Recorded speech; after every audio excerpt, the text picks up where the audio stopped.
Written over 2,300 years ago, Nicomachean Ethics is one of the earliest attempts to map how human beings actually function when they're at their best. It didn't aim to describe abstract morality. It aimed to explain how people live well in reality, how decisions, habits, emotions, relationships, and character stack together into a flourishing life.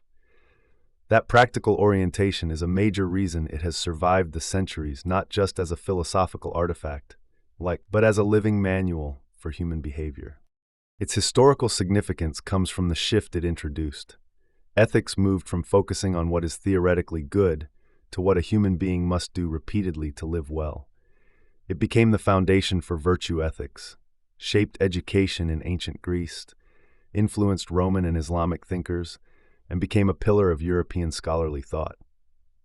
Many concepts now considered universal, like building character through habits, seeking balance instead of extremes, understanding happiness as something practiced rather than possessed, can be traced back to this work. Its relevance today lies in how modern it still feels. Long before psychology studied habit loops, it made habit the core unit of character. Long before well-being became a topic of science and policy, it defined success as living with purpose and balance rather than accumulating achievements. And long before productivity culture turned routines into identity, it argued that change comes from what we repeatedly do, especially when it's uncomfortable. While few today likely connect these ideas back to Aristotle, their influence is everywhere, in leadership training, coaching, education, moral philosophy, psychology, and debates about meaning, fulfillment, and civic life. Nicomachean Ethics persists not because it gives rules, but because it gives a method to live intentionally, practice balance, and judge success by the quality of a life as a whole. A good character isn't something chosen once and carried for life. It's built the same way skill is built, through steady repetition until effort turns into ease. Good intentions set direction, but only behavior shapes substance. The person who wants to be brave or fair doesn't become so by thinking about courage or justice. They become so by doing the difficult thing often enough that it becomes second nature. Every action leaves a small imprint. A fair decision today makes the next one easier. A selfish act loosens restraint for tomorrow. Character grows from these small traces, layering until they form something solid. A soldier who faces fear, a friend who tells the truth when silence would be simpler, a citizen who acts honestly when no one is watching. Each repeats the right act until it stops feeling forced.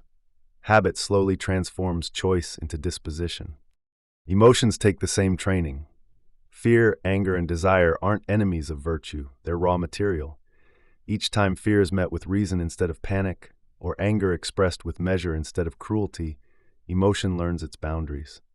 The work is slow, but it endures. Repetition teaches the heart to follow the head until feeling and judgment no longer pull in opposite directions. The same mechanism builds and breaks. Indulgence practiced daily becomes greed, avoidance of risk becomes cowardice. A person doesn't collapse morally in a single act. They drift, choice by choice, into patterns they no longer notice. Habit forgets nothing, whether it trains us toward discipline or decay. That's why a good life can't rest on theories or declarations. Character is written through motion, through what a person does when no one demands it, through the ordinary repetitions that fill a day. Each act is both a mirror of who someone is and a mold for who they are becoming. Build carefully, because practice hardens into nature. Good judgment depends on two forces learning to cooperate, reason and emotion. Reason gives clarity, emotion gives force. Left on their own, each misfires. Emotion without reason rushes blindly. Reason without emotion stays cold and motionless. The aim is not to silence feeling, but to educate it until both speak the same language. Anger, for instance, can be a tool or a trap. When ruled by impulse, it lashes out, distorting fairness. When guided by reason, it becomes moral strength, the energy to defend what is right without losing proportion. The same pattern appears in desire. Pleasure isn't an enemy but a signal. If directed toward what's good and measured by judgment, it enriches life. If it commands instead of serves, it leads to ruin. Every emotion has this double edge. It can destroy balance or deepen it, depending on how it's handled. Harmony doesn't appear by reflection alone. It forms through trial, through facing anger and tempering it, through resisting temptation until reason learns the timing of release and restraint. At first, the discipline feels artificial, even forced. With practice, it settles. Emotion begins to trust reason's lead, and reason begins to understand emotion's rhythm. Together they move toward the same goal: right action at the right time, in the right way. Someone who achieves this balance doesn't live in suppression but in coordination. Joy, grief, fear, and affection still arise, but each fits its moment. Emotion gives life warmth, reason gives it form. When both align, decisions become steady, not because feeling has vanished, but because it now follows understanding instead of impulse. To live well is not to choose intellect over heart, but to bring them into tune. Reason keeps emotion from excess. Emotion keeps reason from emptiness. Together they create the harmony that steadies choice and sustains virtue. Every virtue stands between two faults. On one side lies excess, on the other deficiency. The wise person doesn't cling to either, but searches for the point that fits the moment, the action that neither overreaches nor falls short. This middle path isn't mediocrity, it's precision, a practiced sense of measure that turns impulse into order. Courage shows the pattern clearly. The person who fears nothing is reckless. The one who fears everything is a coward. Courage lies in feeling fear and facing it anyway, choosing danger when duty demands it, and retreating when prudence requires. The measure depends on circumstance, standing firm in one case, withdrawing in another. The balance isn't fixed, it must be found anew each time. Generosity follows the same logic. Giving too freely becomes waste, leaving the giver unable to help when help truly matters. Giving too little shrinks into greed. The generous person learns proportion, enough to do good without self-destruction, enough to give joy without vanity. The act isn't defined by quantity, but by fitness, what's suitable to the moment, the need, and one's means. Finding this balance takes attention and humility. The extremes are obvious, the middle is subtle. It requires knowing oneself, one's strengths, weaknesses, and tendencies to drift too far in one direction. A person quick to anger must aim for calm. One too indifferent must aim for firmness. The path of virtue is narrow precisely because it adjusts to each person's nature and each situation's demand. Living by the middle turns morality into craftsmanship.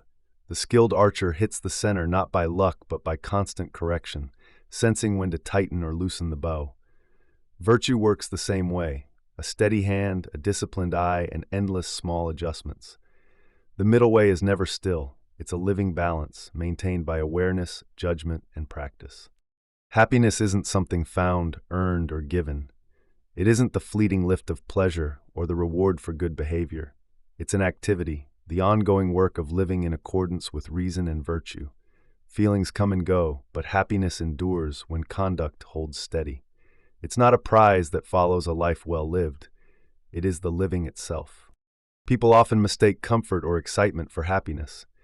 Yet pleasure alone doesn't last, and fortune shifts too easily. Real happiness doesn't depend on luck. It comes from a stable soul that acts rightly, no matter the conditions. Pleasure can accompany that, but only as a companion, not the goal. To chase pleasure for its own sake is to be ruled by it. To act nobly and feel pleasure in the doing is to be free. The life of happiness is active, not passive. Each person fulfills their nature through reason, through the steady use of thought to guide action. When choices align with virtue, life becomes orderly and whole. That is why happiness can't be separated from morality. No one can live badly and be truly happy, even if they enjoy comfort or success. Vice always disturbs the inner order that happiness requires. External goods, health, friends, material means, matter, but only as tools. They make virtuous activity easier, not possible. A person of sound character can still live well with little, while one enslaved to excess will always live poorly, even surrounded by wealth. The question is not how much one has, but how one uses what one has. Happiness doesn't rest in moments. It's built in the rhythm of daily life, in the habits of fairness, courage, self-control, and thoughtfulness that accumulate until they define a person's way of being. It's a steady harmony between what one values and what one does.